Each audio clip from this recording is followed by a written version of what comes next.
Hello, 3% Conference 2021. My name is Kat Addo, my pronouns are she, her, and I'm here to share with you what I've learned about leading as a Black woman by co-leading alongside a white man. I love that the vision of 3% is a more diverse, inclusive, representational, creative landscape for women and women of color. And I'm coming into this conversation from a mission-driven place myself.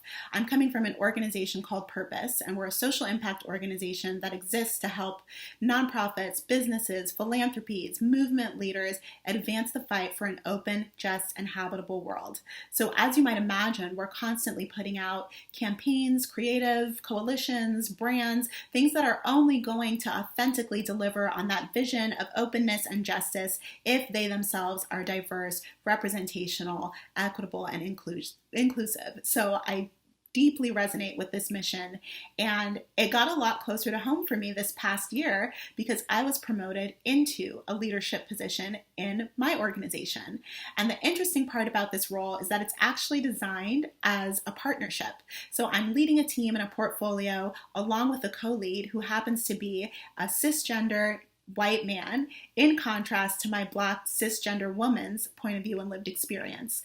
And so it's been a sort of accidental but fascinating, amusing at times, social experiment in the workplace to see what happens when you invite a Black woman and a white man into the same leadership space. How do their leadership styles differ and manifest differently? And how are they experienced differently by others based on the identities that these two people represent? And so that's what I want to explore with you today. So one of the first areas where my co-lead and I noticed a disparity in how our leadership was being received by our teams is in this area around trust. We were new in our roles, but we weren't new to the organization. And so there was a period when we first started where we were getting to know people in a different way and getting used to interfacing with folks from a different way, including giving a lot more direction, making recommendations, putting forth proposals or requests, and kind of setting this new dynamic of leadership, moving from peer to leader. And we noticed a couple of instances where it seemed that these proposals or recommendations or responses to a request for advice were received a little bit differently depending on which of us engaged. So one example, we were approached in an email asking for a recommendation. It was something quite concrete. We needed to know about a percentage of something. And so independently, we each came to the same conclusion, which A, is a good sign. We're on the same page as leaders, but also meant that we responded to the email chain, putting forth the same literal number that we recommended. And my response I sent a little bit earlier than my co-leads, and it was met with no hostility, no resistance, but with an air of open-endedness. So, okay, maybe more questions. It was being taken into consideration. When my co-lead came forth with his recommendation, that was the same as mine. It was met with affirmation, it was met with thanks and gratitude, and it was acted upon immediately. And that is fine, except that notably, there was no retrospective acknowledgement of the fact that I'd also put forth the same recommendation. So there was none of the etiquette thanks both kind of energy. And there were a couple more instances, we might collaborate on an idea or some language, but depending on which of us actually hit send, it might be met with differing levels of affirmation and energy and enthusiasm and engagement to move forward. And so those are the kinds of things that can seem quite small and probably widely relatable to just day-to-day workplace frustrations. But in the same way, we've learned to legitimize the microaggression and take more seriously these small moments of undermining or bias, intentional or not. We might want to think about the message that we're sending to non-white, non-male leaders when we're inviting them into leadership spaces, but then not conveying that we really trust in what they're putting forth as leadership items, visions, all of the in-between. And zooming out a bit, you might consider bodies of research that study the effects of not being believed, because I believe that what lies underneath mistrust is this message explicit or implicit that I don't really believe that your expertise or your experience or your worldview or your assessment is sufficient to help me at this time. And there's a fair amount of research around this when it comes to survivors of sexual assault who are women, because tragically, often women who come forth with accounts of sexual assault are dismissed or denied or flat out accused of lying. And there's one study in particular that I looked at by a group called BMC, their Women's Health Division, that studied the effects of women who had experienced sexual violence not being believed about it. And they cited impacts like depression and PTSD, a loss of self and identity, a breakdown in the trust and expectation of a system, which makes sense because why would you believe in a system and community that doesn't believe in you? And so this might seem extreme. We're talking about workplace frustrations on one hand and sexual violence on the other, and I certainly don't want to conflate or trivialize that.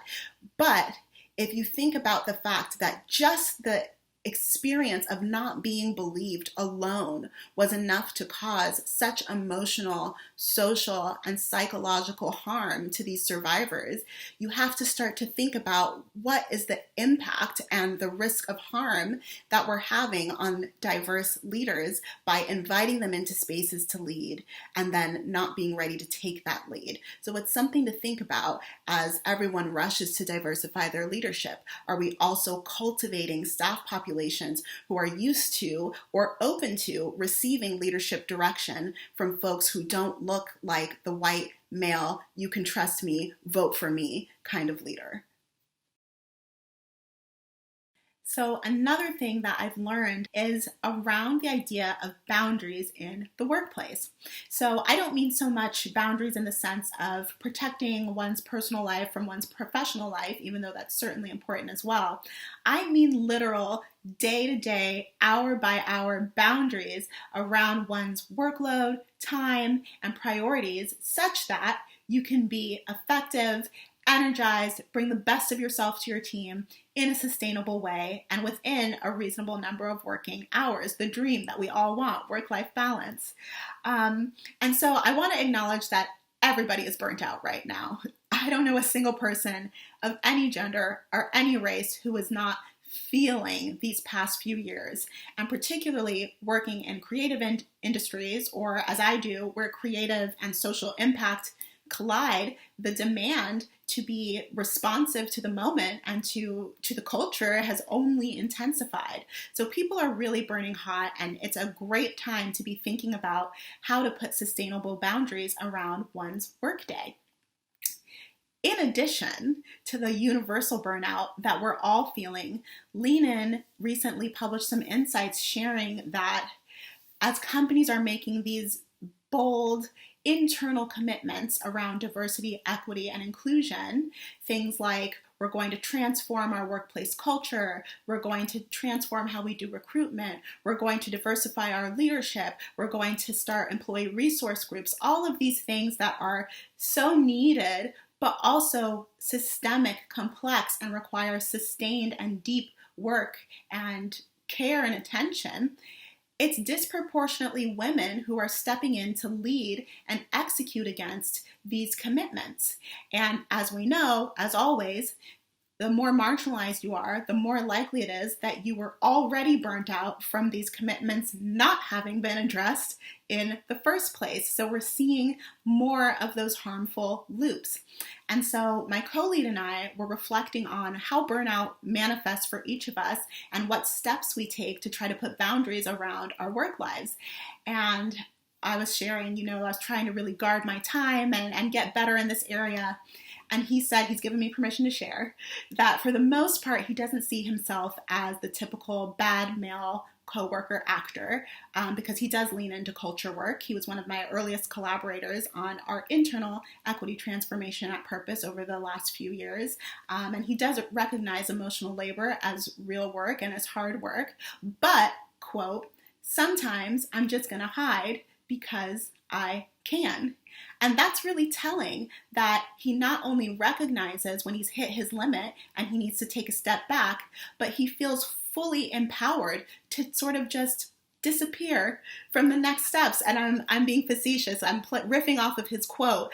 But as I've struggled to assert boundaries around my workday, it certainly hasn't been with an energy of because I can. It's been with a fight and a struggle, even internally, to hold that line. Because as a Black person and as a woman, I know that society doesn't see my default standing as valuable. And there's this thing in the air with a lot of women and minorities that if I don't produce as much tangible, concrete proof that I'm adding something as possible, they're going to just cut me loose. And I think that gets into our psyches more than we even think about. And so as I've worked on my boundaries, trying to make sure I'm bringing the best of myself to my work and my team, for every person who gets it and loves it and supports me, there are those instances of confusion that I'm allowed to say no, or even fear, like, is something wrong? Like, you're not dropping everything to prioritize my priorities. What's going on? Are you upset with me? And it just becomes so fraught and emotional because I don't have that implicit permission to assert boundaries in the way that my co-lead, a man, has.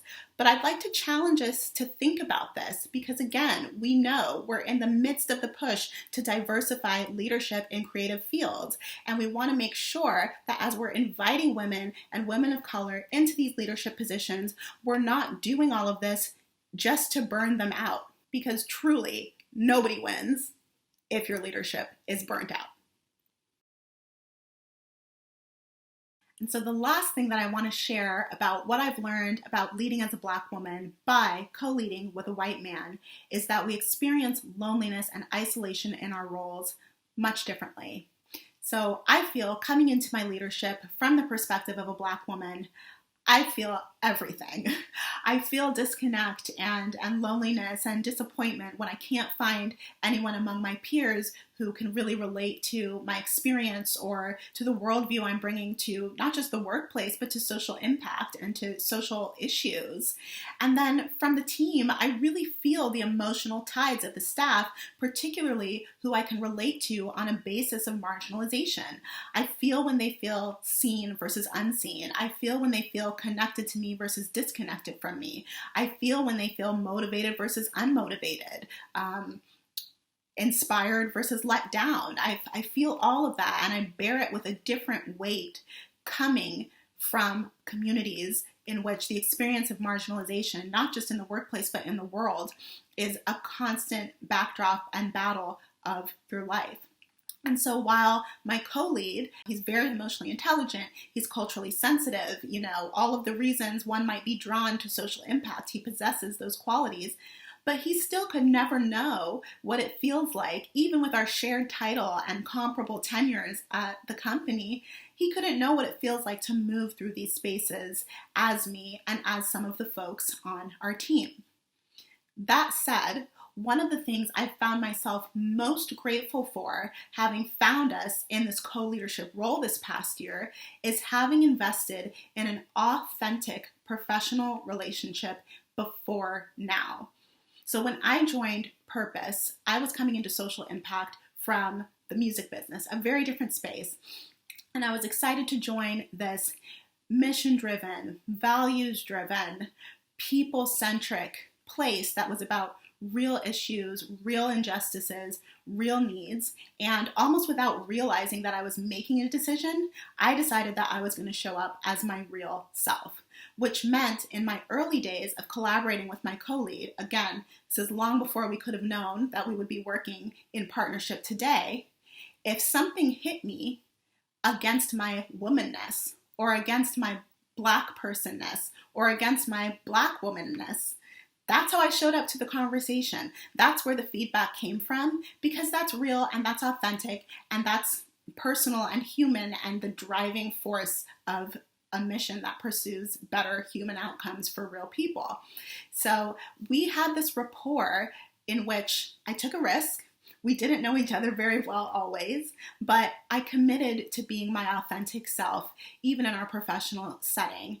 And while that alone did not transform anything, it's not some silver bullet, I will say that between my commitment to being my authentic and holistic self, his commitment to receiving that with humility and curiosity and doing work on his own to understand his own identity and working with me and others at the organization to seed a practice of understanding identity and equity and inclusion for years now. And then the organization's investment in all of that at scale and really building that cadence and expectation that people be able to navigate our workspace as real people sensitive of others' experiences.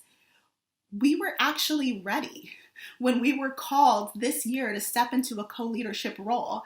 As a result of all of that work we had done authentically getting to this place, we were ready to step into a diverse leadership bench and really be connected. And I believe strongly that if we didn't actually know each other as real people, and if we didn't actually mutually respect each other, and if we didn't actually like each other or work together well or care about each other's perspectives, our teams would pick up on that immediately. And so again, as we're living through this push to rush to diversify leadership in industries like the creative industry, in social impact, we need to make sure that we're also fostering opportunities for connection between diverse leaders to be deep, to be meaningful, and to be visible and inspiring to the teams. So I want to thank you for your audience today for joining me to explore what I've learned about leading as a Black woman by co-leading with a white man. If you feel called to take action after what you've heard today, I would encourage you to continually examine your risk of unconscious bias. It happens to all of us. It's in the air. It's in our culture. Try to challenge yourself to see if you're responding to something or if you're expecting something of someone because of the identity that they represent to you. I would challenge managers to manage the person and not the title. Be mindful of the fact that you could have 2 or more people on your team who have the same title and role, but who are having very different experiences and need different care and different management. And I would say leave the door open to unlikely allies.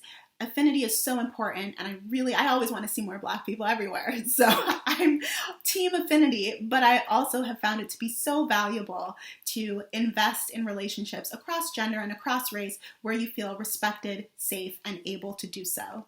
So with that, thank you again for your time and enjoy the rest of 3%.